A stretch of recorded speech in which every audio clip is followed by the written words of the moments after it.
ಕರ್ನಾಟಕ ರಾಜ್ಯ ಪೊಲೀಸ್ ವಸತಿ ಮತ್ತು ಮೂಲಭೂತ ಅಭಿವೃದ್ಧಿ ನಿಗಮ ನಿಯಮಿತದಿಂದ ಸುಂಟಿಕೊಪ್ಪದಲ್ಲಿ 3.64 ಕೋಟಿ ರು ವೆಚ್ಚದಲ್ಲಿ ನೂತನವಾಗಿ ನಿರ್ಮಿಸಿರುವ ಪೊಲೀಸ್ ವಸತಿ ಗೃಹವನ್ನು ಗೃಹ ಸಚಿವರಾದ ಜಿ ಪರಮೇಶ್ವರ್ ಅವರು ಭಾನುವಾರ ಉದ್ಘಾಟಿಸಿದರು. ಸುಂಟಿಕೊಪ್ಪದಲ್ಲಿ ವಸತಿ ಗೃಹ ಉದ್ಘಾಟಿಸಿ ಮಾತನಾಡಿದ ಸಚಿವರು, ಪೊಲೀಸರಿಗಾಗಿ ರಾಜ್ಯದಲ್ಲಿ ಸುಮಾರು 40,000 ವಸತಿ ಗೃಹ ನಿರ್ಮಿಸಲಾಗಿದ್ದು, ಇನ್ನು 60,000 ವಸತಿ ಗೃಹ ನಿರ್ಮಿಸಬೇಕಾಗಿದೆ ಎಂದು ಅವರು ತಿಳಿಸಿದರು. ಪೊಲೀಸ್ ಇಲಾಖೆಯಲ್ಲಿ ಅತ್ಯಂತ ಕೆಳಸ್ತರದಲ್ಲಿ ಕೆಲಸ ನಿರ್ವಹಿಸುವ ಕಾನ್ಸ್ಟೇಬಲ್ಗಳಿಗೆ ವೇತನ ಹೆಚ್ಚಿಸಲಾಗಿದೆ. ಸಣ್ಣ ಮನೆಯಲ್ಲಿ ವಾಸ ಮಾಡುವುದನ್ನು ಮನಗಂಡು ಪೊಲೀಸರಿಗೆ ವಸತಿ ಸೌಕರ್ಯ ಒದಗಿಸಲಾಗುತ್ತಿದೆ. ಅದರಂತೆ ರಾಜ್ಯ ಪೊಲೀಸು ವಸತಿ ಮತ್ತು ಮೂಲಭೂತ ಅಭಿವೃದ್ಧಿ ನಿಗಮದಿಂದ 2030ರವರೆಗೂ ಹಂತ ಹಂತವಾಗಿ ವಸತಿ ಕಲ್ಪಿಸಲಾಗುತ್ತಿದೆ ಎಂದು ಜಿ ಪರಮೇಶ್ವರ್ ಅವರು ವಿವರಿಸಿದರು. ಬಹಳ ಸಂತೋಷದಿಂದ ನಾನು ಈ ಕಟ್ಟಡವನ್ನು ಉದ್ಘಾಟನೆ ಮಾಡಿದ್ದೇನೆ. ಪೊಲೀಸ್ ಇಲಾಖೆಯಲ್ಲಿ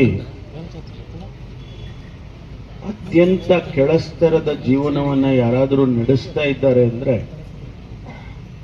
ನಮ್ಮ ಪೊಲೀಸ್ ಕಾನ್ಸ್ಟೇಬಲ್ಗಳು. ಹಿಂದೆ ಬ್ರಿಟಿಷ್ನವರ ಕಾಲದಲ್ಲಿ ಯಾವ ರೀತಿ ಅವರನ್ನು ನಡೆಸ್ಕೊಳ್ತಾ ಇದ್ರು, ಅನೇಕ ಸ್ಥಳಗಳಲ್ಲಿ ಅದೇ ರೀತಿ ನಡೆದಿದೆ. ನಾನು 2015ರಲ್ಲಿ ಗೃಹ ಸಚಿವನಾದಾಗ ಮೊದಲನೇದಾಗಿ ನಾನು ಗಮನಿಸಿದ್ದು, ಅವರಿಗೆ ಕೊಡ್ತಕ್ಕಂಥ ಸಂಬಳ ಬಹಳ ಕಡಿಮೆ. ನಮ್ಮ ಒಬ್ಬ ರೆವಿನ್ಯೂ ಇನ್ಸ್ಪೆಕ್ಟರ್ಗೂ ಕೂಡ ಅಷ್ಟು ಸಂಬಳ ಕೊಡ್ತಾ ಇರಲಿಲ್ಲ. ಅಷ್ಟು ಕಡಿಮೆ ಸಂಬಳವನ್ನು ಕೊಡ್ತಾ ಇದ್ವಿ. ನಾನು ಒಂದು ಸಮಿತಿಯನ್ನು ಮಾಡಿ ಔರಾದ್ಕರ್ ಅಂತಕ್ಕಂಥ ಒಬ್ಬ ಹಿರಿಯ ಅಧಿಕಾರಿಯನ್ನು ಕಮಿಷನ್ ಮಾಡಿ ಇಡೀ ದೇಶದಲ್ಲಿ ಪೊಲೀಸ್ ಕಾನ್ಸ್ಟೇಬಲ್ಗಳಿಗೆ ಏನು ಸಂಬಳ ಕೊಡ್ತಾರೆ ಅದನ್ನು ಪರಿಶೀಲನೆ ಮಾಡಿ ಅವರಿಗೆ ನಮ್ಮ ಪೊಲೀಸ್ನಲ್ಲಿ ಸಂಬಳವನ್ನು ಹೆಚ್ಚು ಮಾಡ್ತಕ್ಕಂಥ ಮತ್ತು ಅವರಿಗೆ ಬೇರೆ ಬೇರೆ ಅವರ ಫಿಟ್ನೆಸ್ ಇರ್ಬೋದು ಅಥವಾ ಅವರಿಗೆ ಹೆಚ್ಚು ಹಣವನ್ನು ಕೊಡ್ತಕ್ಕಂಥ ಕೆಲಸವನ್ನು ಮಾಡಿದೆ. ಅದಾದ ಮೇಲೆ ಪೊಲೀಸ್ ಲೈನ್ಸ್ ಅಂತ ಇರುತ್ತೆ ನಮ್ಮಲ್ಲಿ, ಈಗಲೂ ಇದ್ದಾವೆ ಭಾಳ ಕಡೆ. ಒಂದಷ್ಟು ಸಾಲಿಗೆ ಹೆಂಚಿನ ಮನೆ, ಒಂದೇ ಒಂದು ರೂಮ್ ಇರುತ್ತೆ. ಅಂಥ ಮನೆಗಳಲ್ಲಿ ಜೀವನ ಮಾಡ್ತಕ್ಕಂಥದ್ದನ್ನು ನಾನೇ ಖುದ್ದಾರೆ ಹೋಗಿ ನೋಡಿದೆ. ಅಲ್ಲಿ ಮಕ್ಕಳನ್ನ ಅವರು ಸಾಕಬೇಕು. ಗಂಡ ಹೆಂಡತಿ ಜೊತೆಗೆ ಯಾರಾದರೂ ಬಂದರೆ ಆ ಒಂದೇ ಮನೆಯಲ್ಲಿ ಒಂದೇ ಕೊಠಡಿಯಲ್ಲಿ ಅವರು ಜೀವನ ಮಾಡಬೇಕು. ಅದನ್ನು ನೋಡಿದ ಮೇಲೆ ನಾನು ಮಾನ್ಯ ಮುಖ್ಯಮಂತ್ರಿಗಳಿಗೆ ಮನವಿ ಮಾಡಿ ಪೊಲೀಸ್ನವರಿಗೆ ಮನೆಗಳನ್ನು ಕಟ್ಟಬೇಕಾಗುತ್ತೆ, ಅದಕ್ಕಾಗಿ ಒಂದು ಯೋಜನೆಯನ್ನು ಮಾಡೋಣ ಅಂಥೇಳಿ ಪೊಲೀಸ್ ಗೃಹ ಅಂತೇಳಿ ಒಂದು ಕಾರ್ಯಕ್ರಮವನ್ನು ಆಯೋಜನೆ ಮಾಡಿದೆ. ಹಿಂದೆ 18 ಲಕ್ಷ ರು ವೆಚ್ಚದಲ್ಲಿ ಕಟ್ಟಡ ನಿರ್ಮಿಸಲಾಗುತ್ತಿತ್ತು. ಈಗ 33 ಲಕ್ಷ ವೆಚ್ಚ ಆಗಲಿದೆ. ಪೊಲೀಸರು ನೆಮ್ಮದಿಯ ಜೀವನವನ್ನು ಮಾಡಬೇಕು ಎಂಬುದು ಸರ್ಕಾರದ ಆಶಯವಾಗಿದೆ ಎಂದು ಅವರು ಹೇಳಿದರು. ಶಾಸಕರಾದ ಡಾಕ್ಟರ್ ಮಂತ್ರಗೌಡ ಅವರು ಅನೇಕ ಬೇಡಿಕೆ ಈಡೇರಿಸಲಾಗುವುದು. ಪ್ರಥಮ ಆದ್ಯತೆಯಲ್ಲಿ ವಸತಿ ಗೃಹ ನಿರ್ಮಿಸಲಾಗುವುದು. ಪೊಲೀಸ್ ಠಾಣೆ ಆರಂಭಕ್ಕೆ ಕ್ರಮವಹಿಸಲಾಗುವುದು ಎಂದರು. ಪೊಲೀಸ್ ಇಲಾಖೆ ಜನಸ್ನೇಹಿಯಾಗಿ ಕೆಲಸ ನಿರ್ವಹಿಸಬೇಕು ಎಂಬ ಉದ್ದೇಶದಿಂದ ಹಲವು ಕ್ರಮ ಕೈಗೊಳ್ಳಲಾಗುತ್ತದೆ. ಜನರ ಜೊತೆ ಸ್ನೇಹದಿಂದ ಇರಬೇಕು, ಹಾಗೆಯೇ ಅಪರಾಧ ಮಾಡುವವರಿಗೆ ಶಿಕ್ಷೆ ಆಗಬೇಕು ಎಂದು ಅವರು ತಿಳಿಸಿದರು. ಇದೇ ರೀತಿ 2 ಕೊಠಡಿಗಳು, ಒಂದು ವರಂಡಾ, ಒಂದು ಕಿಚನ್, ಇಷ್ಟನ್ನ ಮಾತ್ರ ಮಾಡಿದರೆ ಸಾಕಾಗಬಹುದು ಅಂತ ಹೇಳಿ ನಾವು ಎಸ್ಟಿಮೇಟ್ ಮಾಡಿದಾಗ 18 ಲಕ್ಷ ರೂಪಾಯಿ 18 ಲಕ್ಷ ರೂಪಾಯಿ ಎಸ್ಟಿಮೇಟ್ನಲ್ಲಿ ನಾವು ಕಟ್ಟಡಗಳನ್ನು ಪ್ರಾರಂಭ ಮಾಡಿದೆ. ಇವತ್ತದು 32 ಲಕ್ಷ ಆಗಿದೆ. 32, 33 ಕಾಸ್ಟ್ ಎಸ್ಕಲೇಷನ್ ಜಾಸ್ತಿ ಆಗಿದೆ ಮತ್ತು ನಾವು ಇನ್ನೂ ಸ್ವಲ್ಪ ಚೆನ್ನಾಗಿ ಮಾಡಬೇಕು ಅಂಥೇಳಿ ಬ್ಯೂಟಿಫುಲ್ ಆಗಿ ಮಾಡ್ಯುಲರ್ ಕಿಚನ್ ಮಾಡಿದ್ದಾರೆ. 2 ಬೆಡ್ರೂಮು, ಒಂದು ಬೆಡ್ರೂಮಿಗೆ ಅಟ್ಯಾಚ್ಡ್ ಬಾತ್ರೂಮ್ ಇದೆ, ಇನ್ನೊಂದು ಬೆಡ್ರೂಮಿಗೆ ಇಲ್ಲ, ಸಿಂಗಲ್ ಬಾತ್ರೂಮ್. ಅದು ವರಾಂಡ ಇದೆ. ಅಷ್ಟನ್ನು ಅವ್ರಿಗೆ ಕೊಟ್ಟರೆ ಕನಿಷ್ಠ ಅವರಿಗೆ ನೆಮ್ಮದಿಯಿಂದ ಅವರು ಜೀವನ ಮಾಡ್ತಾರೆ ಅಂತ ಹೇಳಿ ನಾವು ಮಾಡಿದ್ದೇವೆ. ನಿಮಗೆ ಆಶ್ಚರ್ಯ ಆಗ್ಬೋದು, ನಾವು ಕಾರ್ಯಕ್ರಮ ಪ್ರಾರಂಭ ಮಾಡಿದ ಇಲ್ಲಿಯವರೆಗೆ ಸುಮಾರು 40,000 ಮನೆಗಳನ್ನು ಇಡೀ ರಾಜ್ಯದಲ್ಲಿ ಕಟ್ಟಿದೆ. ಇನ್ನೂ 60,000 ಕಟ್ಟಬೇಕು. ಹಾಗಾಗಿ ಹಂತ ಹಂತವಾಗಿ ಪ್ರತಿ ವರ್ಷ ಮನೆಗಳನ್ನು ಸಂಪೂರ್ಣವಾಗಿ ಪೊಲೀಸ್ ಸಿಬ್ಬಂದಿಗೆ ಮನೆಗಳು ಕೊಡಬೇಕು ಅಂತೇಳಿ ಸರ್ಕಾರ ಯೋಜನೆಯನ್ನು ಮಾಡಿದೆ.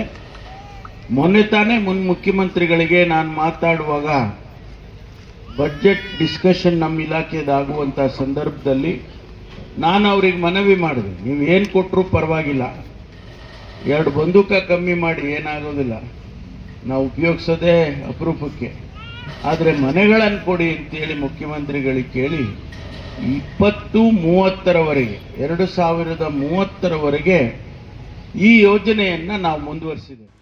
ಇಡೀ ದೇಶದಲ್ಲಿಯೇ ರಕ್ಷಣೆ ಸುರಕ್ಷತೆ ರಾಜ್ಯ ಪೊಲೀಸ್ ಪ್ರಥಮ ಸ್ಥಾನದಲ್ಲಿದೆ.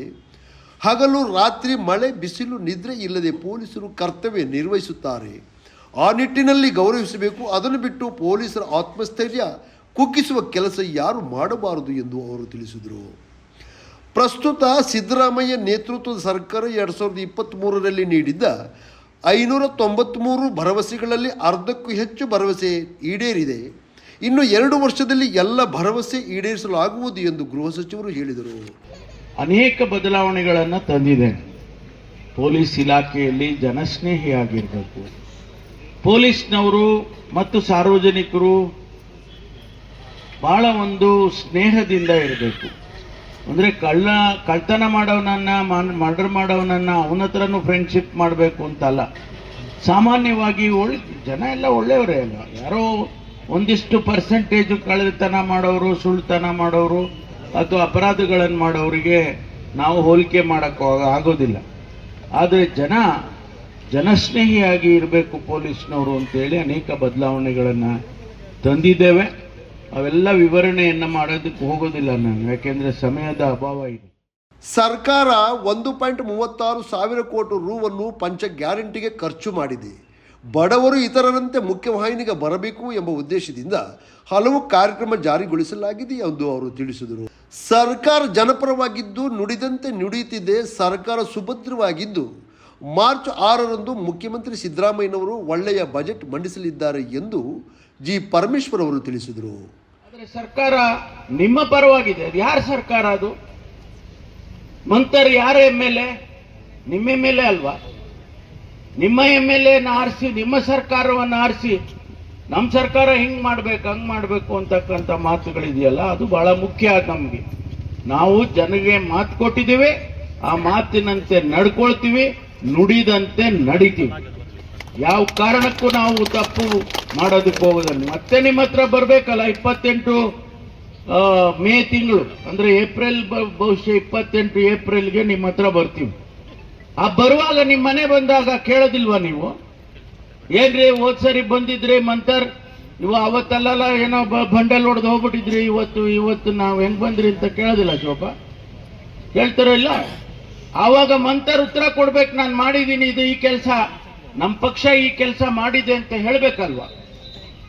ಅದಕ್ಕಾಗಿ ನಮಗೆ ಗೊತ್ತಿದೆ ನಾವೇನು ಭರವಸೆ ಕೊಟ್ಟಿದ್ದೀವಿ, ಆ ಮಾತನ್ನಂತೆ ನಾವು ನಡ್ಕೊಂಡಿದ್ದೀವಿ, ನಡ್ಕೊಳ್ತೀವಿ ಅಂತಕ್ಕಂಥ ಮಾತನ್ನ ಈ ಸಂದರ್ಭದಲ್ಲಿ ನಾನು ಹೇಳೋದಕ್ಕೆ ಬಯಸ್ತೇನೆ. ಶಾಸಕರಾದ ಡಾಕ್ಟರ್ ಮಂತ್ರಗೌಡ ಅವರು ಮಾತನಾಡಿ, ಖಾಲಿ ಇರುವ ಪೊಲೀಸ್ ಹುದ್ದೆ ಭರ್ತಿ ಮಾಡಬೇಕು, ಪೊಲೀಸ್ ವಸತಿ ಗೃಹ ಮತ್ತಷ್ಟು ಕಟ್ಟಬೇಕು, ಮುಂದಿನ ಬಜೆಟ್ನಲ್ಲಿ ಇನ್ನು 2 ಪೊಲೀಸ್ ಠಾಣೆ ಆರಂಭಕ್ಕೆ ಅವಕಾಶ ಮಾಡಬೇಕು ಎಂದು ಸಚಿವರಲ್ಲಿ ಮನವಿ ಮಾಡಿಕೊಂಡರು. ಜಿಲ್ಲೆಯಲ್ಲಿ ಪೊಲೀಸ್ ತರಬೇತಿ ಕೇಂದ್ರಕ್ಕೆ ಜಾಗವಿದ್ದು ಬಳಸಿಕೊಳ್ಳುವಂತೆ ಆಗಬೇಕು ಎಂದು ಅವರು ಸಲಹೆ ನೀಡಿದರು. ಜಿಲ್ಲೆಯಲ್ಲಿ ಪೊಲೀಸ್ ಇಲಾಖೆ ಡ್ರಗ್ಸ್ ಪ್ರಕರಣ ಪತ್ತೆ ಹಚ್ಚುವಲ್ಲಿ ಹದ್ದಿನ ಕಣ್ಣಿಟ್ಟಿರುವುದು ಶ್ಲಾಘನೀಯ ಕಾರ್ಯವಾಗಿದೆ ಎಂದು ಡಾಕ್ಟರ್ ಮಂತ್ರಗೌಡ ಅವರು ಮೆಚ್ಚುಗೆ ವ್ಯಕ್ತಪಡಿಸಿದರು. ಕರ್ನಾಟಕ ರಾಜ್ಯ ಕ್ರೀಡಾ ಪ್ರಾಧಿಕಾರದ ಉಪಾಧ್ಯಕ್ಷರಾದ ಅರುಣ್ ಮಾಚಯ್ಯ, ಗ್ಯಾರಂಟಿ ಯೋಜನೆ ಅನುಷ್ಠಾನ ಸಮಿತಿಯ ಜಿಲ್ಲಾ ಅಧ್ಯಕ್ಷರಾದ ಧರ್ಮಜ ಉತ್ತಪ್ಪನವರು, ತಾಲೂಕು ಅಧ್ಯಕ್ಷರಾದ VP ಶಶಿಧರ್ ಕಾಂತರಾಜು, ಶುಂಠಿಕೊಪ್ಪ ಗ್ರಾಮ ಪಂಚಾಯಿತಿ ನಿಕಟಪೂರ್ವ ಅಧ್ಯಕ್ಷರಾದ ಸುನಿಲ್ ಕುಮಾರ್, ದಕ್ಷಿಣ ವಲಯ ಪೊಲೀಸ್ ಮಹಾನಿರೀಕ್ಷಕರಾದ ಬೋರ್ಲಿಂಗಯ್ಯ, ಜಿಲ್ಲಾಧಿಕಾರಿ SJ ಸೋಮಶೇಖರ್, ಜಿಲ್ಲಾ ಪಂಚಾಯಿತಿ CEO ಆನಂದ್ ಪ್ರಕಾಶ್ ಮೀನಾ, ಜಿಲ್ಲಾ ಪೊಲೀಸ್ ವರಿಷ್ಠಾಧಿಕಾರಿ RN ಬಿಂದುಮಣಿ, ಉಪ ಅರಣ್ಯ ಸಂರಕ್ಷಣಾಧಿಕಾರಿ ಅಭಿಷೇಕ್, ಪ್ರಮುಖರಾದ ಲಕ್ಷ್ಮಣ್, ಇಬ್ರಾಹಿಂ, ವಿನೋದ್, ಶಿವಪ್ಪ, KP ಚಂದ್ರಕಲಾ, ಲೋಕೇಶ್, ಲತೀಫ್ ಸತೀಶ್ ಯೂಕುಬ್ ಇತರರು ಹಾಜರಿದ್ದರು. ಜಿಲ್ಲಾ ಪೊಲೀಸ್ ವರಿಷ್ಠಾಧಿಕಾರಿ ಬಿಂದುಮಣಿ ಸ್ವಾಗತಿಸಿದರು. ಕೊಡಗು ಜಿಲ್ಲೆ ಪೊಲೀಸ್ ಸಾಂಸ್ಕೃತಿಕ ತಂಡದವರಿಂದ ನಾಡಗೀತೆಯನ್ನು ಹಾಡಿದರು. ಅದರಲ್ಲಿ ನಮ್ಮ ಇಲಾಖೆಗೆ ಎಷ್ಟು ಪೊಲೀಸ್ ಸ್ಟೇಷನ್ ಕೊಡೋದಕ್ಕೆ ಅವರು ಹಣ ಕೊಡ್ತಾರೆ. ಅದನ್ನು ನೋಡಿಕೊಂಡು ಅಗತ್ಯತೆ ಇದೆ, ಅದಕ್ಕೆ ಮಾನದಂಡಗಳಿವೆ.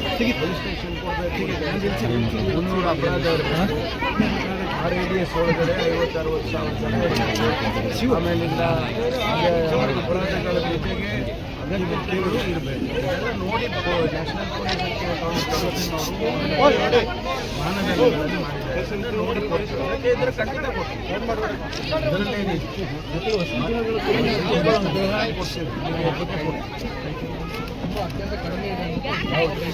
ಇಲ್ಲೇ ಇಲ್ವಲ್ಲ, ಕಡಿಮೆ ಅಲ್ಲ, ಇಲ್ಲೇ ಇಲ್ಲ, ಈಗ ಕೊಟ್ಟಿದ್ದೀವಿ, ಇನ್ನೂ ಹಂತವಾಗಿ ಕೊಡ್ತೇವೆ. ಸಂಪೂರ್ಣವಾಗಿ ನಮ್ಮ ಟಾರ್ಗೆಟ್ ಇರೋದು ಎಲ್ಲ ಸಿಬ್ಬಂದಿಗೂ ಇಡೀ ದೇಶದಲ್ಲಿ, ಇಡೀ ರಾಜ್ಯದಲ್ಲಿ ಅವರುಗಳಿಗೆ ಮನೆಗಳು ಕೊಡಬೇಕು ಅನ್ನೋದೇ ನಮ್ಮ ಉದ್ದೇಶ. ಅದನ್ನು ಹಂತವಾಗಿ